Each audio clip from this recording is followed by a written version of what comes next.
sa tuan gamoya lim te in to ka hale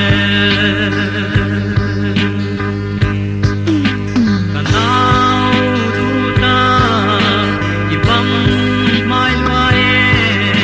pam sang mayan jong ka phalo che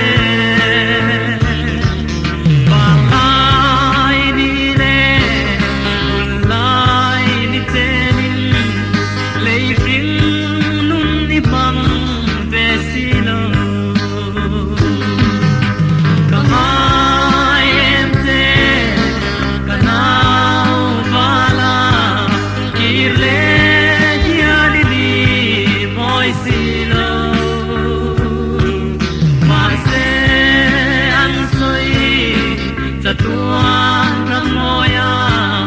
lim te in to ka hakle ilen rualuna kan runan lokai itel vesilo shil ka hainge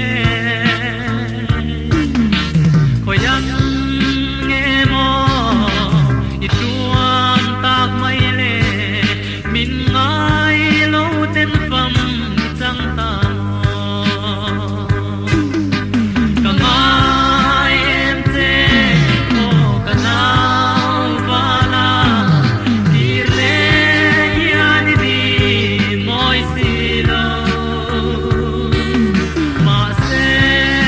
an soi sa tuan ramoya lim te